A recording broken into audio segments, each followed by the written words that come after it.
성경 말씀은 이사야서 26장과 21장입니다. 이사야서 26장 8절에서 10절 말씀. 여호와여, 주의 심판하시는 길에서 우리가 주를 기다려 싸우며 주의 이름 곧 주의 기념 이름을 우리 영혼이 사모하나이다. 밤에 내 영혼이 주를 사모하여서온즉 내 중심이 주를 간절히 구하오리니 이는 주께서 땅에서 심판하시는 때에 세계의 거민이 의를 배움이니이다. 악인은 은총을 입을지라도 의를 배우지 아니하며 정직한 땅에서 불의를 행하고 여호와의 위엄을 돌아보지 아니하는도다. 21장 11절에서 12절 말씀입니다. 두마에 관한 경고라. 사람이 세일에서 나를 부르되 파수꾼이여 밤이 어떻게 되었느뇨? 파수꾼이여 밤이 어떻게 되었느뇨? 파수꾼이 가로되 아침이 오나니 밤도 오리라. 내가 물으려거든 물으라. 너희는 돌아올지니라.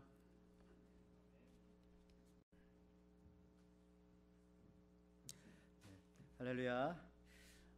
오늘은 497년 전에 마틴 루터가 종교개혁을 일으킨 그 10월 31일 그 주가 있는 주일날, 그러니까 기념주일이 되겠습니다. 특별히 우리 에덴교회에서는요, 지난주부터 또 오늘 또 다음 주에 이르면서 우리 종교개혁주일에 관련한 또 그런 말씀들을 우리가 귀하게 듣는데요. 특별히 오늘은 우리가 우리 황인성 목사님 모시고 하나님의 말씀 함께 듣겠습니다. 우리 목사님께서는요, 서울대학교를 졸업하시고 미네소타 대학에서 PhD를 받으시고요, 또 루이빌 장로교 신학교에서 우리 그 미국 장로교회 신학교입니다. 에서 목회학 석사를 받으셨습니다. 그리고 타스카루사 한인 장로교에서 11년 동안 담임 목회를 하시고요, 아울러 그곳에 대학교가 있었기 때문에 또 우리 젊은이들을 많이 또 섬겨 주시기도 하셨고 그런 큰 부흥을 가져오셨었습니다.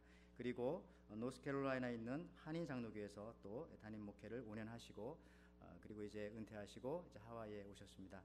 이 시간 우리 목사님께서 나오셔서 영혼의 밤이라고 하는 또 말씀으로 저희들에게 오늘 뜻깊은 종교개혁주일에 말씀 주실 때 여러분들 큰 은혜를 받으시기 바랍니다. 우리 목사님 나오실 때에 또 환영하는 의미에서 박수로 우리 목사님 또 환영하시겠습니다. 목사님.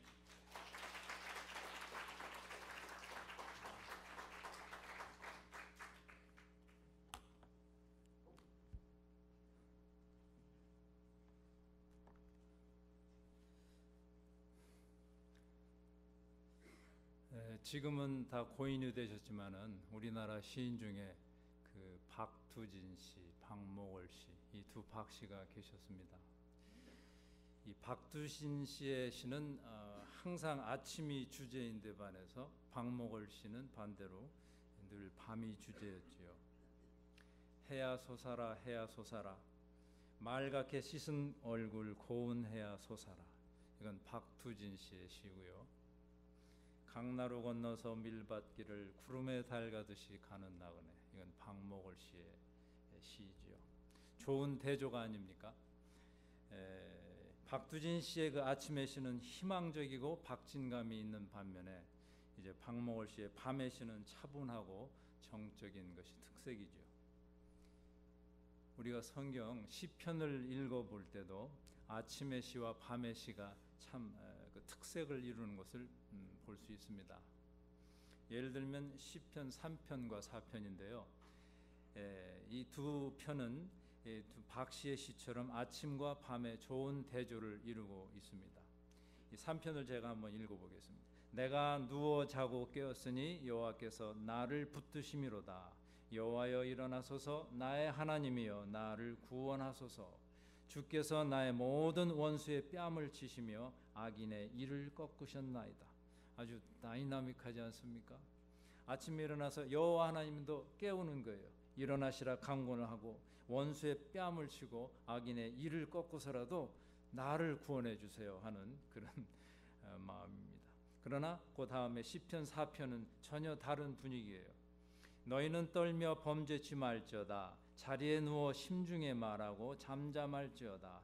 내가 평안히 눕고 자기도 하리니 나를 안전히 거하게 하시는 이는 오직 여호와시니이다. 아주 정적이고 차분합니다. 마음속으로만 하는 내향적인 성격이고요. 나를 안전케 거하도록 해주시는 하나님이시다. 이것을 믿는 좀 수동적인 자세이기도 합니다. 자, 이와 같이 두 가지 틀에 맞춰 본다면 오늘 본문 말씀은 어디에 속하겠습니까? 다분히 밤의 시라고 할 수 있겠죠. 26장 9절을 다시 한번 보실까요? 밤에 내 영혼이 주를 사모하여 싸운즉 내 중심이 주를 간절히 구하오리니 이는 주께서 땅에서 심판하시는 때에 세계 거민이 의를 배움이니이다. 이사야 선지가 이 밤에 주를 사모하였습니다. 밤새도록 이사의 영혼이 하나님을 사모한 이유가 무엇일까요? 구원의 성에 다다른 영혼은 주의 심판을 피하게 돼서 좋은데 그렇지 못한 그 영혼이 마음에 걸리는 것입니다. 이는 주께서 땅에서 심판하시는 때에 세계 거민이 의를 배움이니이다. 하나님의 법이 이제 세상에 온전히 비치는 때 세상 주민들은 비로소 정의를 배울 것인데 그러나 그렇게 되면 때가 너무 늦지 않습니까? 이런 이야기지요. 이 오늘 본문이 속한 26장 1절 이하의 말씀은 순례자가 구원의 성에 이른 후에 부른 소위 구원의 노래입니다. 이 본문 앞절이지만은 1절과 2절을 한번 보시지요. 그날에 유다 땅에서 이 노래를 부르리라. 우리에게 견고한 성읍이 있으며 여호와께서 구원으로 성과 곽을 삼으시리로다. 너희는 문을 열고 신을 지키는 의로운 나라로 들어오게 할지어다. 이 노래를 대하면서 우리는 늘 하나님의 임재가 은혜스럽지만 않겠다는 생각을 하게 됩니다. 왜냐하면 하나님의 임재가 온전히 이루어지면은 여기에 심판이 거론되기 때문입니다. 하나님께서 임재하시면은 의인은 회개를 배울 것인데 악인은 그렇지 않다, 그런 얘기죠. 성경에 자주 나오는 의인, 악인 이런 단어가 있지 않습니까? 의인은 도덕적인 사람이라기보다는 하나님과 맺는 그 계약을 인정하는 사람을 말합니다. 반대로 의인은 하나님과 맺는 그 계약 관계를 인정하지 않는 사람이에요. 그러니까 하나님을 하나님으로 섬기지 않는 사람을 성경에서는 악인이라 이렇게 표현하는 겁니다. 그래서 성경에서 의인이다, 악인이다 이렇게 이야기할 때 그 사람이 도덕적이다, 비도덕적이다 이것을 거론하기에 앞서서 제일 먼저 생각할 것은 그 사람이 하나님과 관계를 맺고 있느냐 그렇지 못하느냐 이것을 우리가 살펴보아야 합니다. 성경에서 말하는 악인은 하나님을 모르는 사람입니다. 악인은 하늘의 영향에 대해서 무감각한 존재입니다. 악인은 하나님의 축복에도 감동을 받지 않습니다. 10절을 다시 볼까요? 악인은 은총을 입을지라도 의를 배우지 아니하며 정직한 땅에서 불의를 행하고 여호와의 위엄을 돌아보지 아니하는도다. 악인은 하나님에게서 은총을 받을지라도 입을지라도 의를 배우지 않습니다. 하나님께서는 밤낮으로 그를 보호하시고 인도하시지만은 그 능력의 손을 그 하나님의 친절을 무시합니다. 관심이 없습니다. 그는 의를 배우지 아니하고 계속 앙을 행하면서 공개적으로 무신론자임을 또 자처합니다. 이처럼 완악한 마음은 움직일 줄 모르고 무관심은 괴로움을 모르는 그 악인들에 대해서 지금 이렇게 얘기를 하고 있는데요.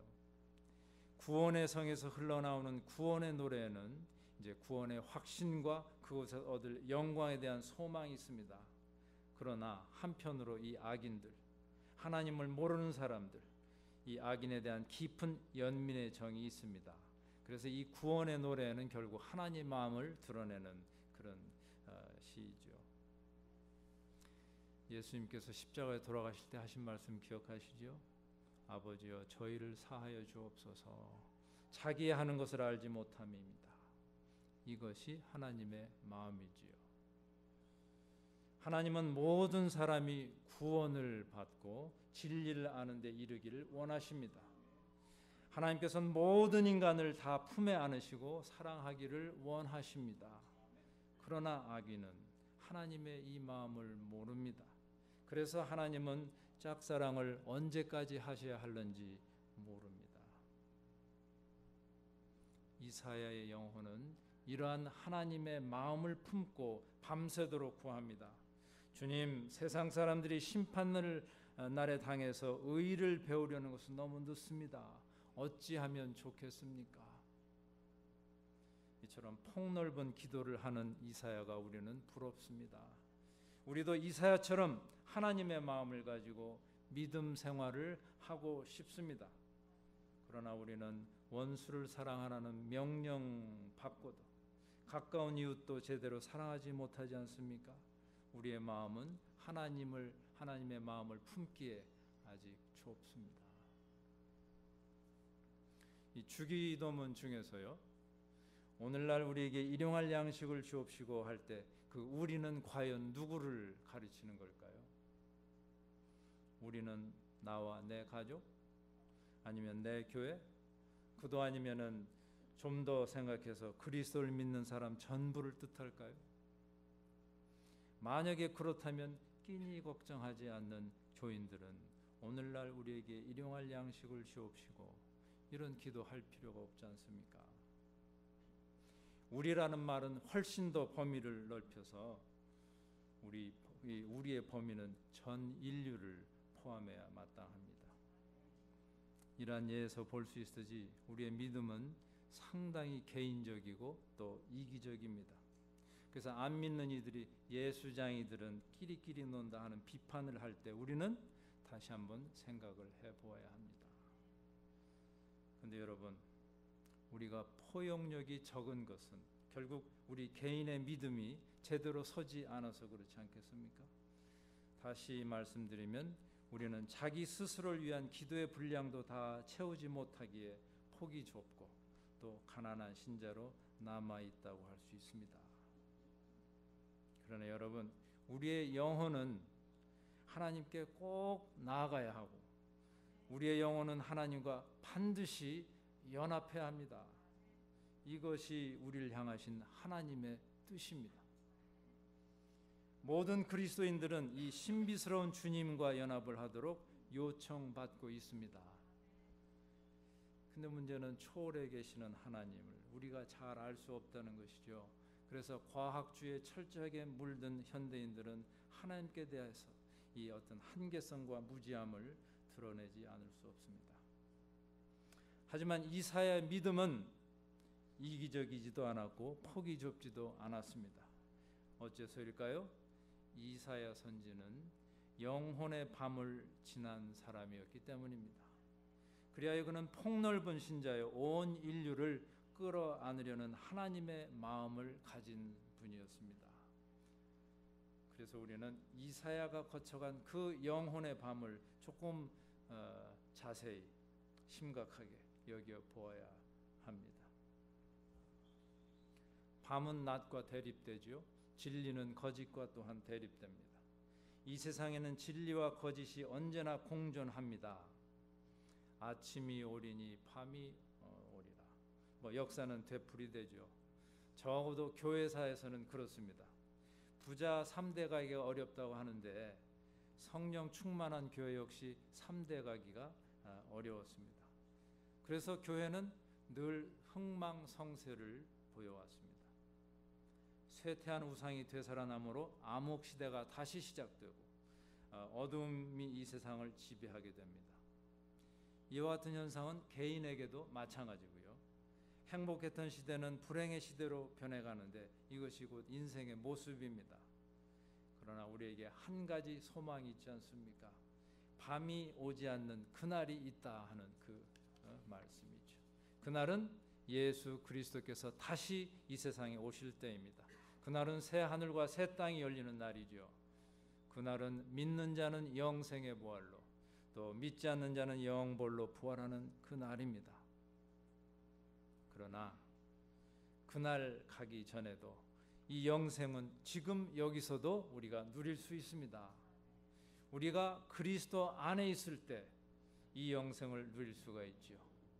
그리스도 안에서 우리는 하나님의 영광의 초대를 받았습니다. 그리스도인은 영적으로는 그리스도 예수 안에서 함께 하늘에 안춤받은 존재입니다.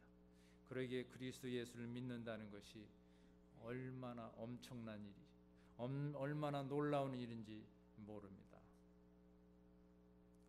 우리는 이 엄청나고도 놀라운 영적 재산을 누려야 합니다.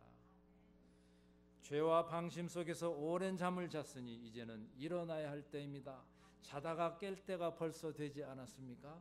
이렇게 로마서에서 얘기하죠. 우리는 할 일이 많습니다. 가야 할 길이 멉니다. 그러므로 서둘러야 할 때입니다. 오늘 둘째 본 그 본문인 이사야서 21장 11절 이하의 말씀이 그거 아닙니까? 파수꾼이여 몇 시입니까? 어두운 긴 밤이 끝나면 서광의 소망이 있습니까? 이렇게 묻고 있는 것입니다. 근데 여러분, 예수 그리스도를 믿는다고 해서 밤이 영원히 사라지는 것은 아니죠. 예수님 다시 오시기 전에는 말이에요.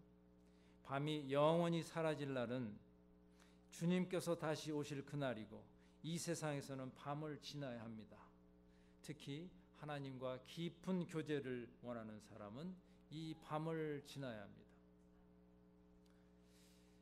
여러분들 중에서 혹시 하나님께 가까이 다가가려고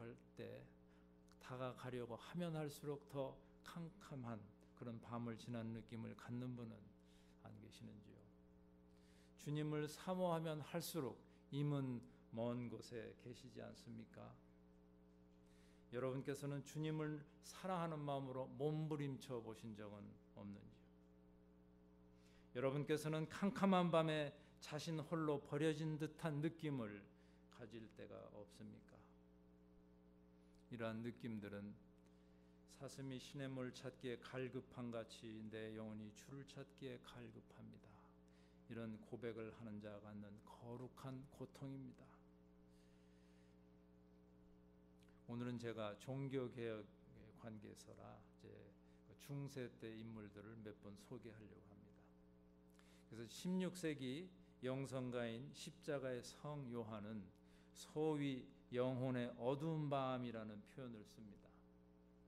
The Dark Night of the Soul이라는 책에서 이 십자가의 성 요한은 이렇게 역설하였습니다. 하나님의 손길은 기쁨과 빛을 통해서가 아니라 오히려 슬픔과 어둠을 통해서 역사하신다. 그러기에 어두운 밤의 개념은 영적 순례길을 이해하는 데 없어서는 안 될 필수적인 부분인 것입니다.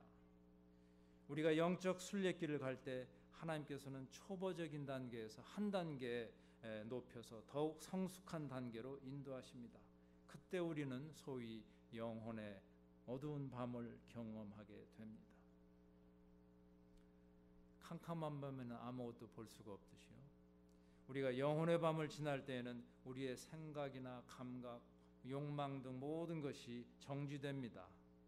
그래서 영혼의 밤은 결국 하나님과 만나고 또 일치하기 위한 영적 투쟁의 긴 터널과도 같은 것입니다.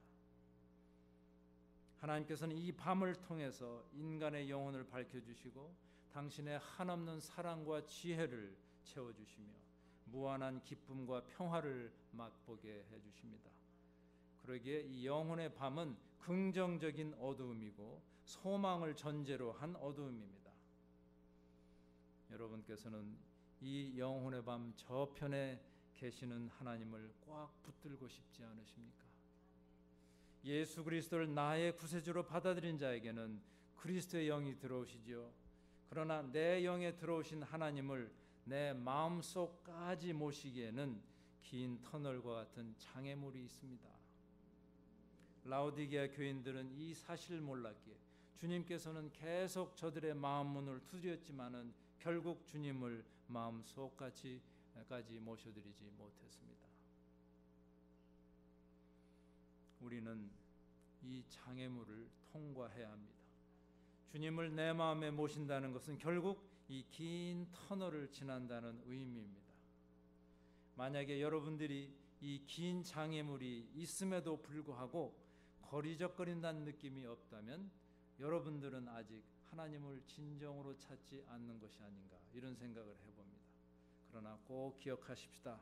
하나님께서는 목말라 하지 않는 자에게는 생수를 주시지 않습니다.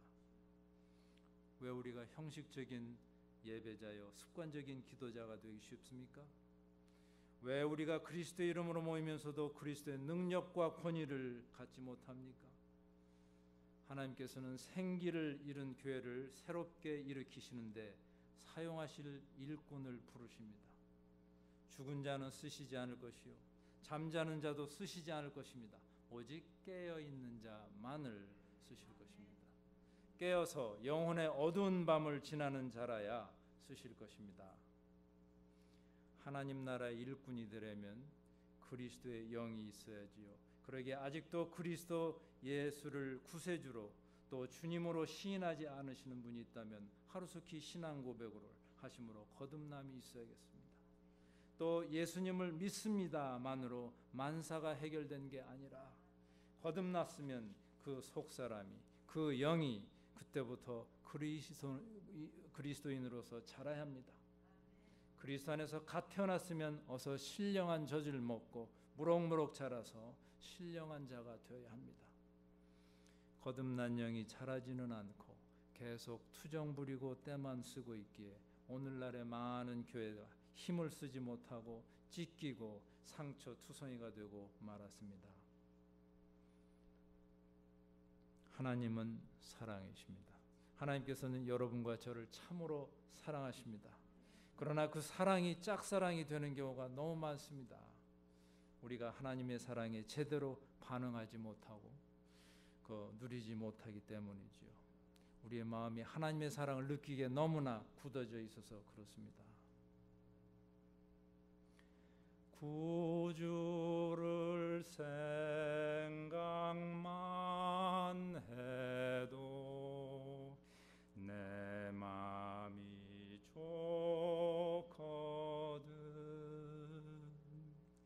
주 얼굴 배울 때야 얼마나 좋으랴. 우리에겐 이러한 연애 감정이 없어졌지 않습니까? 세상 삶에 허덕이고 또 짓눌리다 보니까 그리 되었습니다. 보이는 세계에 더 관심을 갖고 또 하나님 세계엔 등한시하다가 그리 되지 않았습니까? 재미있는 사실은 영적으로 침체된 신자요 교회는 자기 앞에 있는 영혼의 어두운 밤을 느끼지 못한다는 것입니다. 그러나 영적으로 깨어있고 하나님 앞으로 더 가까이 가고자 하는 신자요 교회는 그 어두운 밤을 느낍니다. 파수꾼이여 밤이 어찌 되었는고, 합수꾼이여 밤이 어떻게 되었느냐. 영적으로 깨어있는 자는 이렇게 질문합니다. 우리 안에는 하나님과 가까이 할 수 없게 하는 것들이 많이 있기에 이것들을 버리고 지나가야 할 긴 터널이 놓여 있음을 깨닫습니다. 여러분, 우리에겐 영혼의 밤이 있습니다. 이 어두운 밤을 느끼는 자는 복이 있습니다. 왜냐하면 이 영혼의 밤을 지나가기를 힘쓰기 때문입니다. 밤이 지나면 낮이 오기 때문입니다. 그러나 영혼의 밤을 지나기를 원치 않는 자에게는 그저 밤이 계속될 뿐입니다. 자, 그러면 우리가 어찌해야 이 영혼의 어두운 밤을 지나는 자가 될 수 있겠습니까? 밤에 내 영혼이 주를 사모하였은즉 내 중심이 주를 간절히 구하오리니. 이사야 선지자의 이 밤의 기도를 드리듯이 우리 또한 밤의 기도를 드려봅시다. 이사야 선지처럼 영혼의 밤을 지나는 기도를 드립시다. 이사야 선지처럼 온 우주를 끌어안으면서 기도하는 자가 됩시다. 제가 기도 얘기를 꺼내니까 목사님, 에이 또 기도 얘기군요, 이렇게 반응하실 분이 여기 분명히 계실 듯합니다. 그러나 우리가 소생하기 위해서 기도는 꼭 필요합니다. 우리의 마음이 하나님의 마음을 닮아서 넓어지려면은 이 기도가 필요합니다. 아침 기도도 필요하고 밤의 기도도 필요합니다. 특별히 어두운 밤을 지나기 위한 기도가 필요합니다. 오늘이 종교개혁 주의를 기념하는 날입니까? 로만 캐톨릭의 잘못을 루서가 이제 분연히 일어서서 개혁한 그 일을 기리는 날인 줄 압니다. 이제 사건은 마틴 루터가 교황주의의 잘못된 점을 조목조목 열거해가지고 소위 95개조 반박문을 이 캐슬 처치 정문에 붙인 그 일로 해서 이제 시작됐다고 합니다. 이 비텐베르크에 있는 그 캐슬 처치 거기에 붙였다고 그래서 저는 뭐 적어도 광화문 정도의 뭐 크기는 아닐까 하는데 가보니까 그냥 가정교회 문 정도의 조그마한 그게 철문에였어요. 아무튼 루터가 이 반박문을 내걸 때 일이 그렇게 크게 번질 줄은 꿈에도 생각 못했다고 합니다. 하지만은 교황이 그를 파문하고 그렇게 되니까 종교개혁 운동이 이제 여원의 불길처럼 번지게 되었고 결국 프로테스탄트 이 개신교가 탄생하게 된 것 아닙니까? 개신교도인 여러분들은 그동안 종교개혁에 대해서 많이 들어 알고 계시라고 믿습니다. 그래서 저는 오늘 여러분이 많이 접해보지 못했을 종교개혁의 뒤안길에 대해서 잠시 소개하고자 합니다. 아까 말씀드리다 중단하였던 기도와 관계된 부분이기 때문입니다. 이 종교개혁자들은 이 교황주의자가 싫었습니다. 그래서 개혁할 때 그들의 모든 전통을 잘라버렸다 해도 과언이 아닙니다.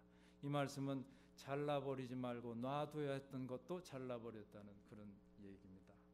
그 중에 하나가 바로 기도입니다. 이 기도의 뿌리는 사막 교부들에게서 찾아볼 수 있습니다. 이 사막 교부가 누구들이냐면 이제 초대교회가 로마의 박해를 받아서 이제 지하에서 명맥을 유지해 오다가 313년 밀라노 칙령으로 이제 햇빛을 보게 됐습니다. 이제 자유롭게 믿을 수 있게 됐습니다. 이렇게 되자 교회는 급팽창을 하였고 반대급부로 불행하게도 교회는 그때부터 부패하기 시작했습니다. 박해를 받던 때는 그토록 생명력이 있고 왕성했던 교회가 이제 대형화가 되다 보니까 이제 맥이 빠지게 된 것이죠. 그래서 그때 뜻있는 사람들이 사막으로 들어가서 이 사막 교부들이에요. 그때 가서 이제 수도원이 생기기 시작했죠. 기도는 이 수도원을 통해서 이 맥을 이어왔습니다. 이러한 기도의 줄기가 16세기 종교개혁으로 말미암아 끊어지게 됐습니다. 개신교회의 기도의 맥이 끊어졌다는 것은 큰 아픔입니다. 빈대 잡으려다가 초가상간 태운 격이기 때문입니다. 제가 다녔던 신학교에서도 기도를 가르치지 않았습니다. 가르치지 않은 것이 아니라 아마도 가르치지 못한 것이 아닌가 이렇게 생각하는데요. 목사인 제가 어깨너머로 기도를 배웠으면 여러분의 형편도 별로 다르지 않을 것이라 저는 이렇게 없음합니다. 우리는 영혼의 어두운 밤을 지나려면 기도가 필요한데 기도하는 법을 모르니 어찌하면 좋습니까? 세상살이에 바쁜데 어떻게 기도 시간을 그렇게 낼 수 있습니까? 바쁜 나날을 보내신 여러분들에게 그 귀를 쫑긋하게 해주는 분이 한 분 계시는데요. 로렌스 형제라고 들어보셨나요? 그분은 일과 기도를 혼합시킨 분입니다. 기도는 경건한 시간을 따로 떼어서 정해진 자세로 드려야만 되는 것이 아니라 일하면서도 얼마든지 드릴 수 있다. 이 로렌스 형제는 17세기 블란스의 한 수도원의 주방에서 평생 일을 한 수도사입니다. 그런데 그분에게는 주방의 하찮은 일조차도 천국의 영광 체험으로 바꿔놓을 수 있는 능력이 있었습니다. 그분은 그러니까 일하면서도 하나님의 임재를 이렇게 늘 훈련하고 사신 분이죠.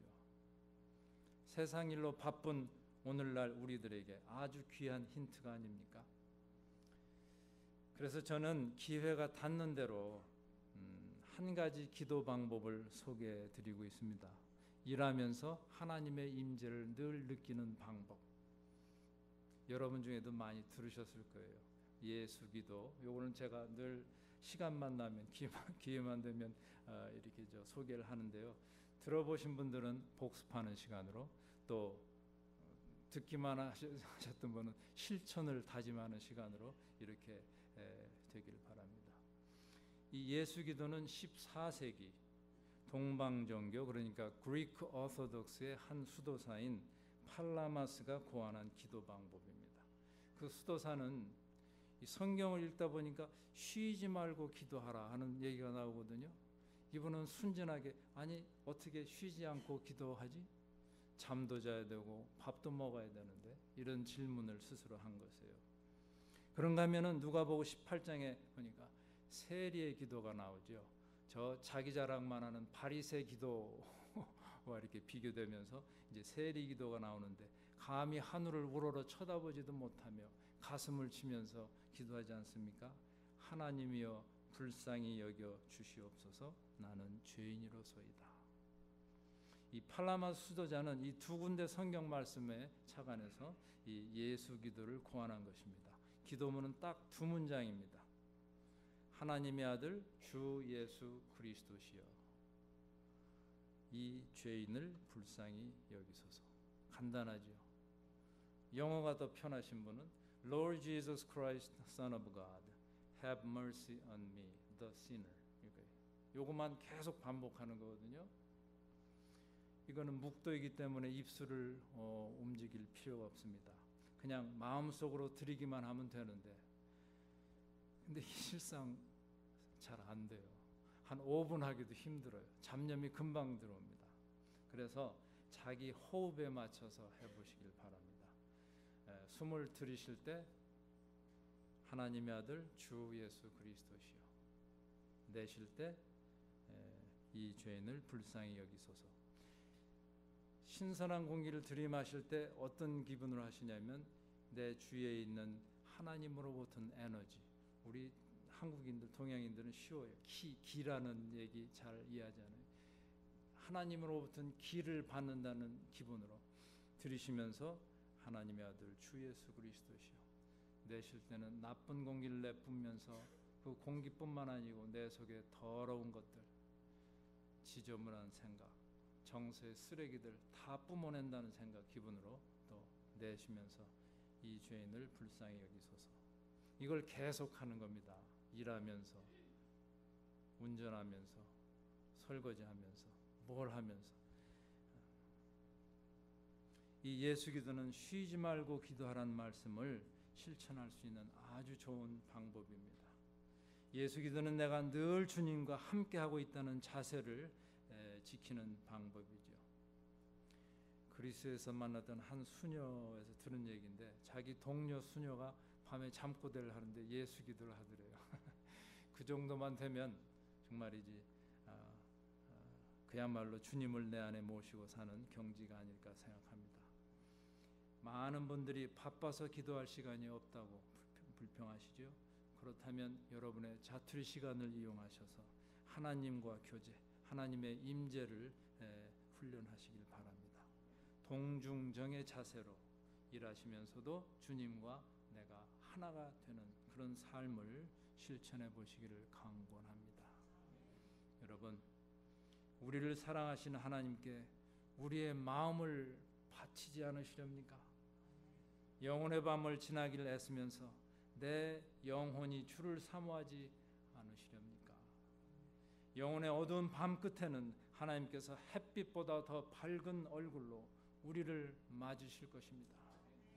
내 영과 내 마음 사이에 놓인 이 긴 영혼의 어두운 밤을 뚫고 주님과 내가 하나가 되는 신비스러운 연합을 이루기를 원합니다.